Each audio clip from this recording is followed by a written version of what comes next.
Hola a todos. Bueno, hoy vamos a completar la clase teórica, la segunda parte de la clase teórica de la familia. Habíamos dicho en la última oportunidad que dividíamos la clase teórica por ser extensa en dos partes. Una referente a la familia, los roles familiares, cómo actuar en consecuencia eh, como AT. Y en esta segunda parte, que para completar esta clase teórica, tiene que ver con el rol de la T en pacientes con enfermedad terminal. Yo cuando les pase el material teórico escrito, les voy a pasar, yo les pasé solamente la familia, pero les voy a pasar todo, la familia con el rol de pacientes con enfermedad terminal. Pero ustedes ahora van a abocarse a trabajar y estudiar la segunda parte, ¿sí? Porque la primera ya está dada y aparentemente están internalizados los conceptos de ustedes. Bueno, respecto del rol de la T en pacientes con enfermedad terminal, acá vamos a tener que empezar a hablar respecto de los cuidados paliativos, ¿sí? Bueno, cómo acompañar a un enfermo con valga la redundancia, una enfermedad terminal, cómo afrontar la vida,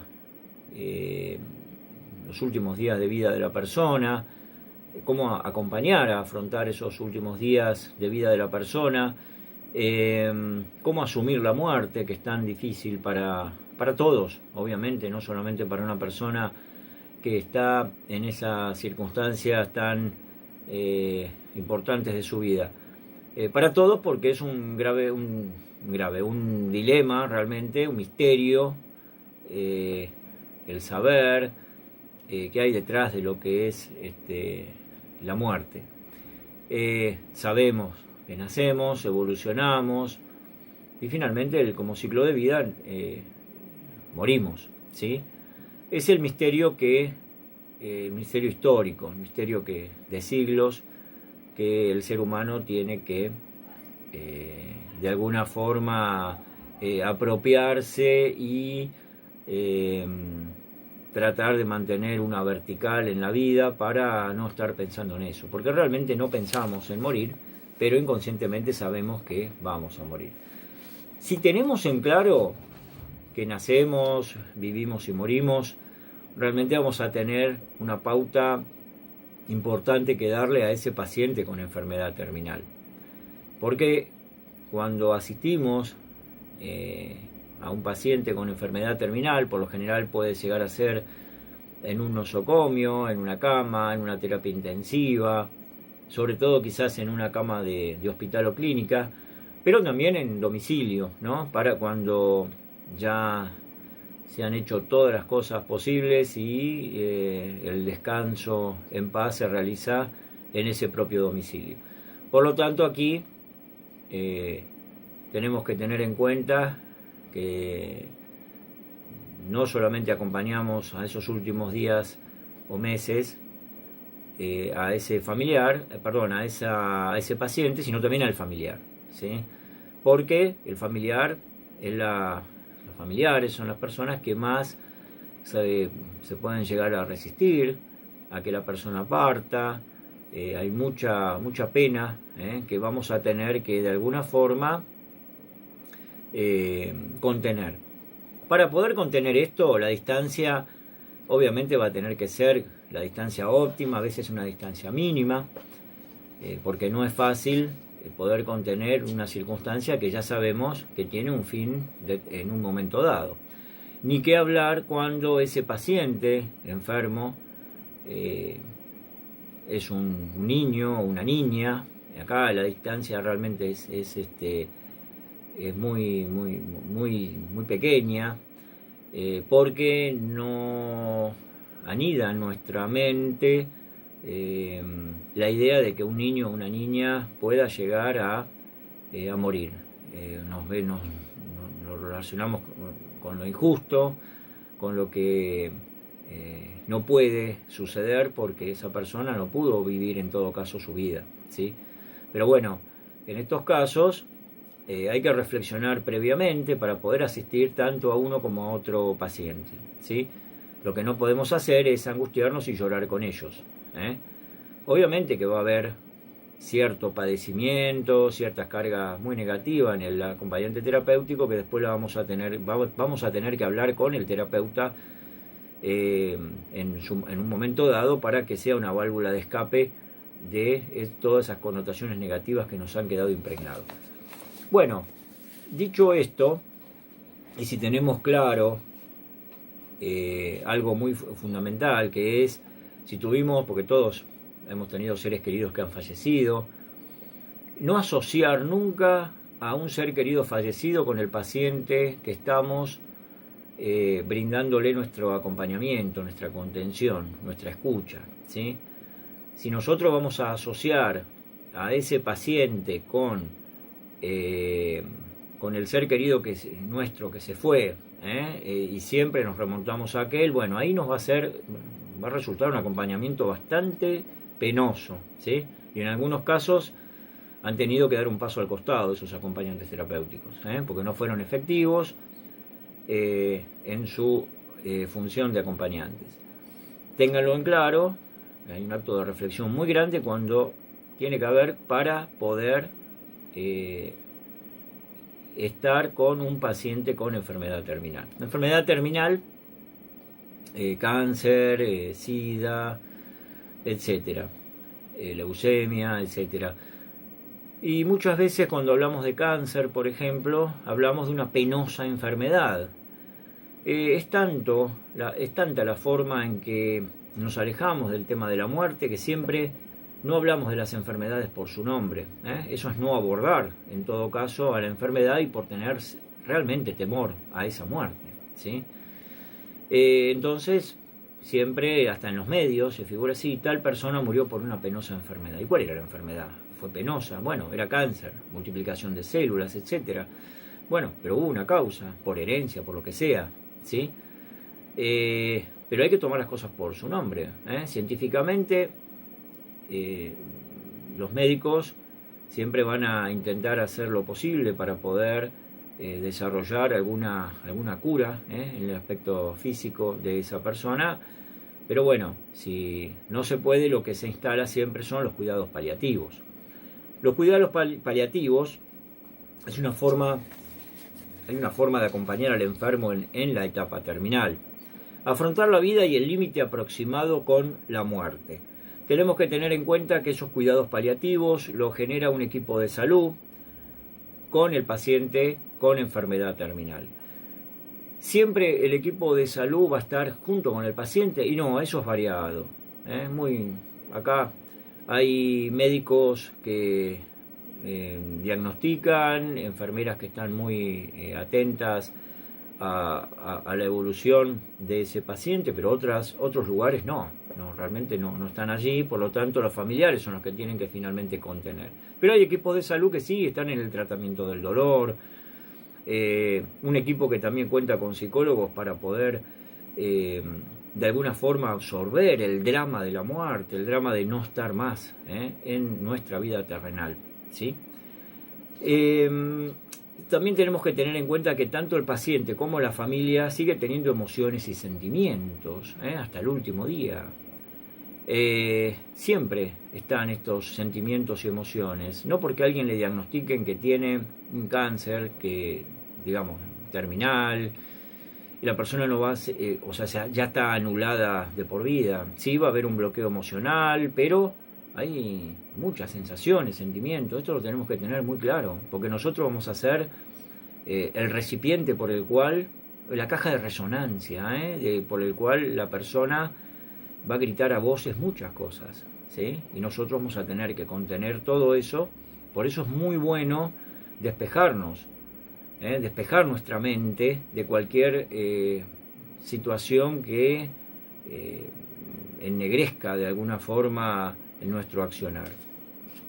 Bueno, la relación es directa, médicos y enfermeras implicados, hay una relación directa. Cuando la relación es directa, que están muy encima del paciente, bueno, esa hay una mejor atención médica, porque ese cuerpo médico va a estar tanto con el paciente como con los familiares, y obviamente también con el acompañante terapéutico, que formamos parte como agentes de salud, ¿sí? Hay una tendencia también de los que no se implican, una tendencia a no involucrarse, y acá es muy importante lo que desarrolle la estrategia de ese psicólogo que tenemos como jefe nosotros, y la cantidad de acompañantes que se necesite para estar con el paciente. Desde hace mucho tiempo, grandes aparatologías de nosocomios asisten a la muerte del paciente, porque el familiar por lo general no quiere ver esa situación tan penosa del deterioro físico de la persona, y por lo tanto deja en manos directamente de un nosocomio y de las personas, los agentes de salud, a cargo, dando no un paso al costado, pero sí alejándose de la muerte misma del paciente. Más allá de la muerte misma del paciente, alejarse del temor a morir, porque se instala en la persona la idea de que también en algún momento va a morir, y por lo tanto se siente realmente vulnerable. Cualquiera de nosotros nos vamos a sentir realmente vulnerables cuando alguien muere, porque es inevitable las comparaciones, es inevitable que empecemos a hablar de que a nosotros también nos podría llegar a pasar, y esto es cierto, ¿sí? Pero bueno, hay que ser objetivos en ese sentido y no vivir engañados, ¿sí? Bueno, en cuanto al grado de interacción médico y paciente, yo había reseñado aquí 4 pasos, ¿sí?, fundamentales. El grado de interacción médico-paciente podemos dividir en 4 pasos, ¿sí? 4 circunstancias, situaciones que se pueden dar. Una, ¿qué es lo que tiene que saber o no el paciente? ¿Se le oculta la verdad al paciente? Bueno, no habrá mayor tensión interna con el paciente, no podrá despedirse de familiares y amigos adecuadamente. Se le oculta porque los familiares dicen, no, ¿para qué van a saber? ¿Para qué tiene que saber? Si ya la enfermedad es demasiado cruel como para que le digamos y que esa crueldad directamente lo abofetee en forma definitiva, psicológicamente hablando. No obstante, es el dueño de su cuerpo y de su mente. Por lo tanto, es dueño de su... tiene derechos, mejor dicho, a saber esa verdad de lo que está pasando por su cuerpo y su mente, ¿sí? Por lo tanto, ocultar la verdad y no es saludable, ¿sí? Le estamos quitando, inclusive engañando a la persona de lo que realmente tiene. Yo sé que hay circunstancias que son muy difíciles de poder afrontar, que sabemos que el paciente se podría llegar a derrumbar, pero bueno, una vez que se sabe la verdad, hay que manejarse con esa verdad y acompañar y sostener la situación que va a traer aparejada la noticia que la persona va a fallecer en 3 meses, en 6 meses, en 2 meses, etc. 2. El paciente sospecha que se le oculta la verdad. Bueno, acá está muy claro que todos, cada uno de nosotros sabemos si algo anda mal en nuestro cuerpo, ¿no? Esto es muy claro. Sabemos que algo anda mal, que hay una situación distinta en nuestro cuerpo que es muy anómala, y que hay miradas, gestos que valen más que 1000 palabras y que sospechamos que algo está ocurriendo. Hay poca oportunidad para despedirse de los demás, porque al fin y al cabo tenemos como cumplir una meta, ¿no? Vivimos, nacemos, vivimos y finalmente morimos. Por lo tanto, toda esa cantidad de días y de horas, de meses y de años que hemos transcurrido, bien vale la pena realizar una despedida con las personas que nosotros querramos tener, ¿sí? Y más de una persona quiere despedirse, ¿sí? Angustia al recibir respuestas evasivas de familiares y médicos. Se le pregunta, ¿yo tengo algo? Realmente, decime la verdad. No tenés nada. Pero detrás de ese no tenés nada, quédate tranquilo, hay otra situación muy intensa que se está dando a través, como dije recién, de esa mirada, ¿no? De ese gesto, que traspasa prácticamente. La persona que está enferma traspasa la mirada, es como que si se alojara en la propia mente de esa persona que no le está diciendo la verdad y que no corresponde no decirla. Me parece que hay que trabajar la verdad de la mejor forma y siempre dando tranquilidad, ¿sí? La tercera posición, o situación que se da es el fingimiento mutuo. Todos saben la verdad, pero nadie se atreve a hablar. Todos saben la verdad, como algo público. Hasta las personas, obviamente, vecinos, etcétera, saben cuál es el tema acá, pero sobre todo los familiares. Y la persona, el paciente, sabe también que tiene algo, ya lo internalizó, pero nadie se atreve a hablar. Esto es de no hablarse, digamos, es como para no alertar al otro, para que el otro no se intranquilice, el familiar para que no se intranquilice el paciente para que no haya ningún tipo de conflicto familiar ni nada, y que todo quede allí sin ningún tipo de sobresaltos, ¿no? Y que todo transcurra, que los hechos sigan transcurriendo hasta ese final. Y el 4 es reconocimiento explícito de la verdad por ambas partes, ¿sí? El enfermo se torna protagonista de su propia muerte y toma decisiones. Que esto es lo recomendable siempre, que pueda tomar decisiones y ser protagonista de su propia muerte, porque es protagonista de su propio cuerpo y de su propia mente. Bueno, en cuanto a las consideraciones, hablamos de que un paciente con enfermedad crónica grave o terminal, obviamente que distorsiona el funcionamiento familiar, se produce una desorganización al primer impacto, cambios en los miembros de la familia, el equilibrio familiar se resquebraja. La familia, recuerden que es el sostén del miembro enfermo, y el AT siempre va a contar con ella para esa recuperación, contención y para los acontecimientos posteriores a esa muerte que ya está anunciada de antemano. ¿Por qué cuenta con ella el AT?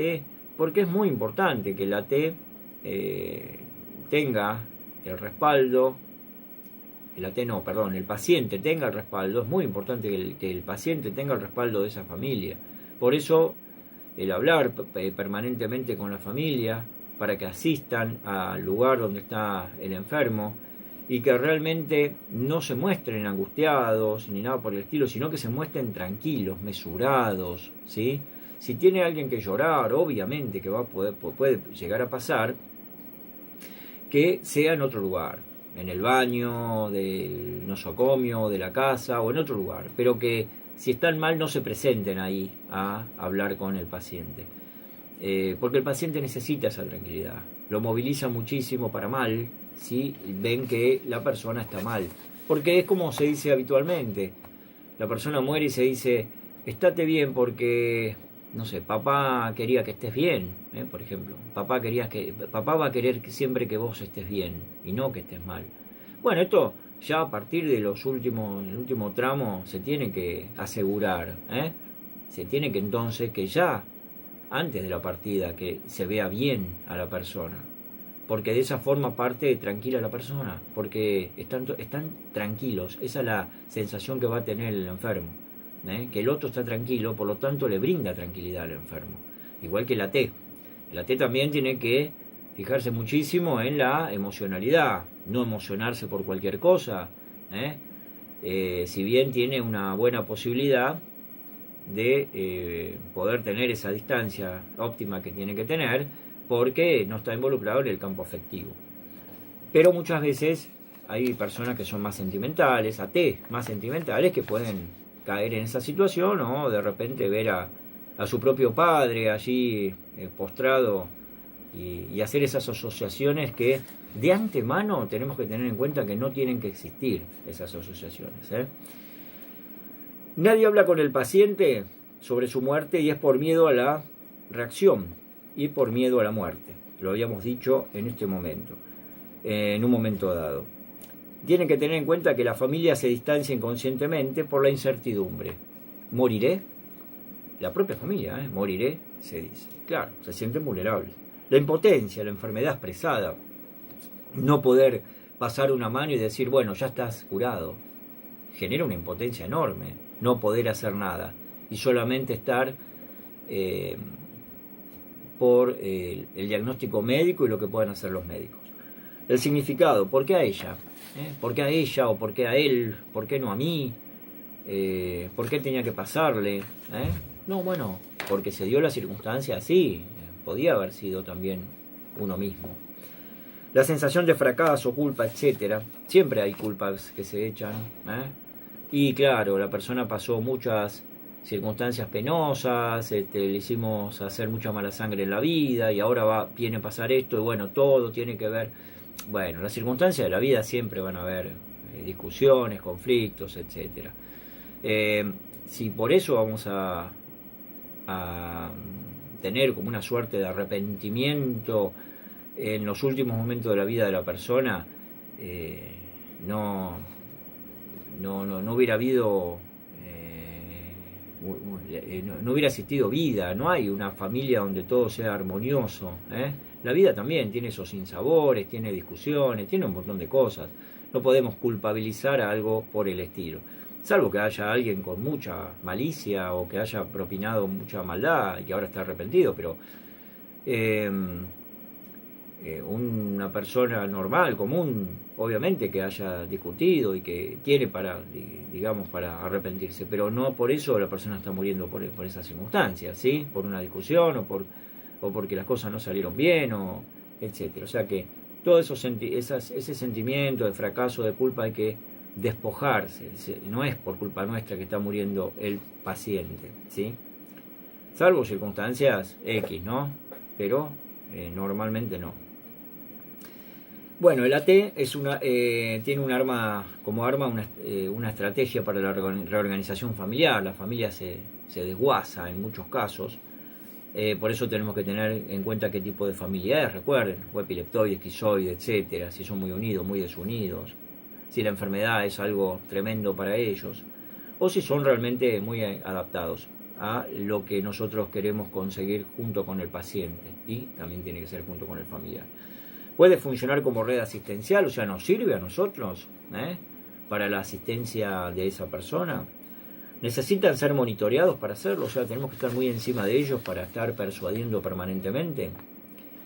Tenemos que saber también, obviamente, el miembro de la familia enfermo, qué rol ocupaba dentro de su lugar, de su hogar, su edad, qué proyectos tenía. Porque hay proyectos que no los va a poder realizar seguramente y los tenía. De alguna forma tenemos que intentar que esa semilla quede, como para que alguien levante esa semilla en el futuro y la coseche, algún hijo, algún nieto. O de repente traer algo allí como para de alguna forma hablar de ese proyecto y que sienta satisfacción por algo que no lo va a poder realizar en vida porque es un proyecto quizá más importante, etcétera. Que llevaría tiempo, pero hablarlo y estar consustanciado con él mismo en los últimos días de su vida es también importante, ¿sí? Sobre todo lo que deja. Y cuando hablamos de lo que deja, hablamos de la trascendencia. Nacemos, vivimos y morimos, pero lo que dejamos es la trascendencia nuestra, Todo lo que hicimos o todo lo que dejamos, toda esa huella en la memoria de los seres humanos, de un otro querido u otras personas que nos han conocido, es muy importante. Muy, pero muy importante. Esa es nuestra trascendencia. De lo contrario no tendría sentido vivir entonces, o hacer cosas buenas, etcétera, o tener proyectos. ¿Para qué vivimos entonces? ¿Vivimos para morir? No. Vivimos, morimos, pero dejamos una trascendencia en la vida. Esa trascendencia en muchos casos tiene que ver con lo que dejamos a nuestros hijos, a nuestros nietos, o inclusive a nuestra pareja, o a nuestros amigos, conocidos, o gente que nos que saben de nosotros, y que esa trascendencia empieza a ser muy, muy, pero muy intensa en las reuniones sociales, porque aparecemos, fallecemos, pero pasan meses, años, etcétera, y aparecemos en las reuniones sociales a través de una ocurrencia, a través de una frase. O sea que volvemos a sentar a la persona que ya no está viva. No está viva terrenalmente, pero está viva en la memoria nuestra, internalizada en nuestro corazón, metafóricamente hablando, y la estamos sentando allí y la estamos integrando socialmente. Cuando logramos eso, es que el famoso duelo, que no tiene que llegar a ser patológico, ahí el duelo está realmente cerrado, se logró hacer un duelo saludable, ¿sí? Por decirlo de alguna forma, saludable, porque todos los duelos llevan una pena realmente importante, pero también hay una cantidad de tiempo en el duelo. No se dura toda la vida, aunque hay personas que se vuelven patológicas esos duelos. Tan patológicos que hay personas que, por ejemplo, han ido algún muchacho o hombre a la guerra de Malvinas y no ha vuelto, y hay madres que han esperado a ese muchacho, a ese hombre que ha ido a la guerra, porque no vio el cuerpo físicamente, por lo tanto siempre está la esperanza de que vuelva, ¿sí? Pero al no internalizarlo y tener en claro de que la persona murió en la guerra, y bueno, el duelo es una puerta abierta a algo patológico que se va instalando, ¿sí? Lo bueno es aceptar la muerte, aceptar que la persona no vive más, aunque sea injustamente, como el caso de la guerra, injustamente, pero internalizarlo, integrarlo siempre, socialmente hablando, en tiempo y forma, nunca de un día para otro, obviamente. Siempre va a pasar, hay gente que necesita 1 año, otras hasta 2 años, pero superior a esto, y ya se puede volver patológico, ¿sí? Se vuelve inevitablemente patológico. Bueno, el AT debe enseñar a acompañar al paciente, a que acepten su enfermedad, que no son culpables, no abandonar al paciente, que no tienen que abandonar sus actividades, que las tienen que ir realizando. Vamos a apuntalar muchísimo cuando están trabajando en otro lado, la parte sobre todo emocional de la persona.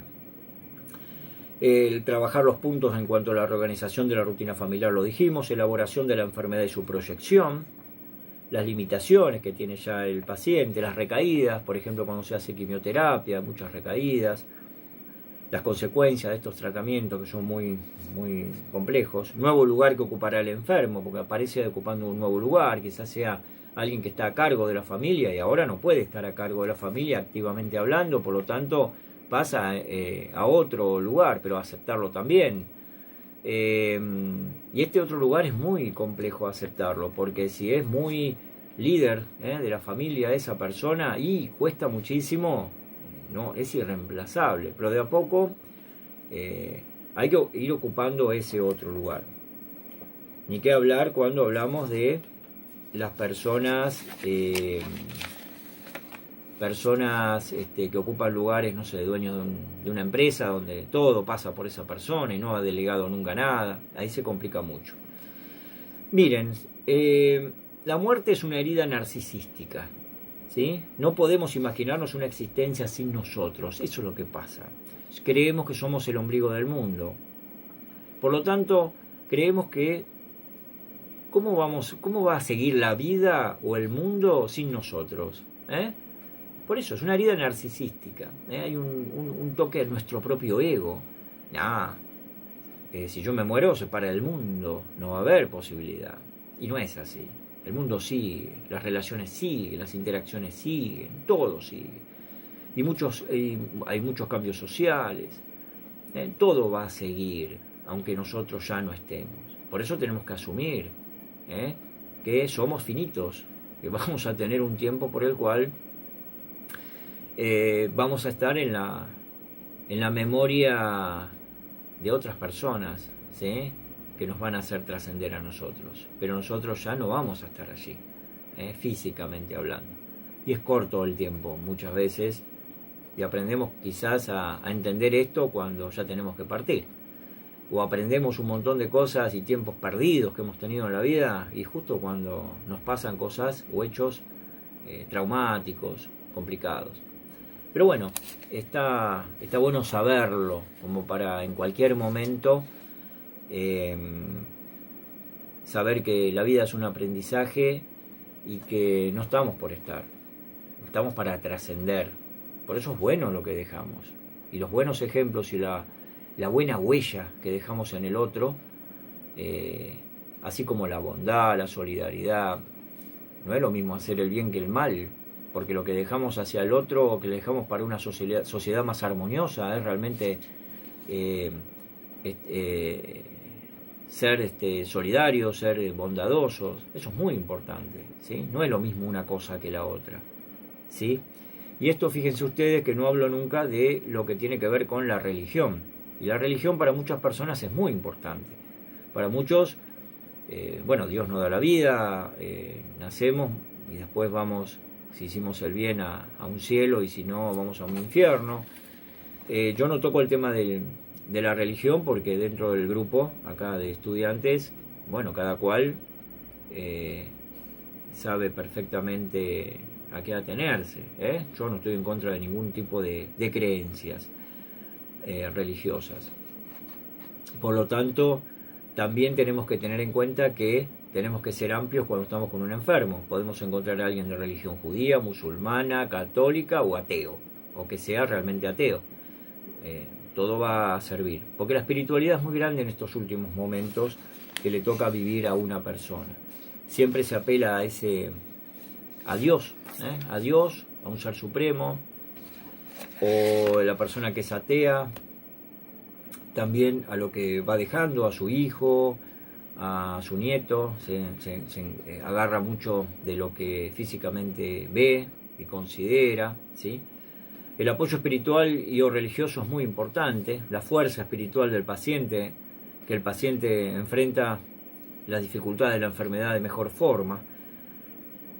Siempre vamos a tener que escuchar al paciente lo que ha realizado en su vida y potenciar eso que había realizado.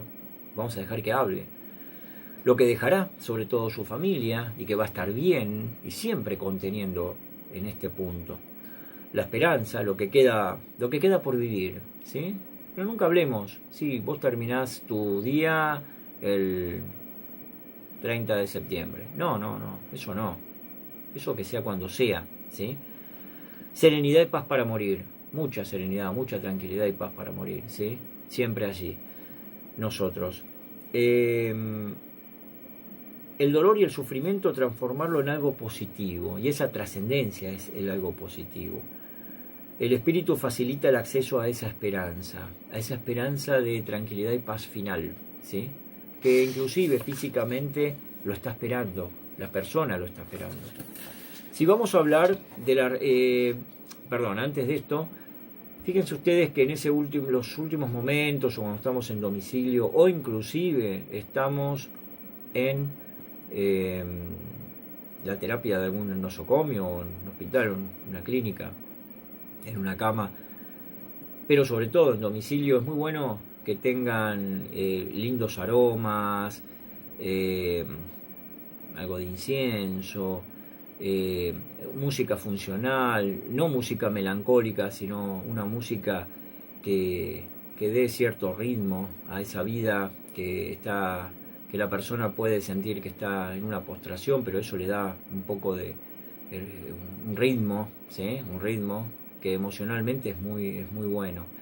Sobre todo si quiere escuchar tal o cual cosa, porque también puede ser. O sea, lo que nos pidan lo tenemos que realizar en la medida que se pueda. Las reacciones ante la muerte por parte del enfermo. Tenemos un fase 1 siempre, que es shock, negación y aislamiento. Esto va de acuerdo a la persona. Los seres humanos somos únicos e irrepetibles, ya lo dijimos en una oportunidad o varias. Entonces estas fases se van a dar con tiempos aproximados. Cada uno va a tener sus tiempos. Constituye la reacción inicial. La persona enferma niega la evidencia de la enfermedad, ya que consideran que puede ser un error diagnóstico. Y por lo tanto hay un peregrinaje hacia médicos, otros médicos, lo que no está mal, que sean distintos médicos. A veces puede ser un error diagnóstico, o algo que tiene otro tipo de solución y no lo que le está diciendo tal médico. sanadores, etcétera, para poder resolver ese problema que se suscitó, problema grave. Fase 2, ira e irritación. O sea, la persona se encuentra totalmente irritada por lo que le está pasando. ¿Por qué me tiene que pasar esto a mí? El médico tiene la culpa. ¿Para qué? Me dijo, inclusive. Aunque después va a querer que se lo haya dicho. Mi familia tiene la culpa. Siempre me hicieron sentir mal o siempre me boicotearon para que yo ahora me sienta de esta forma.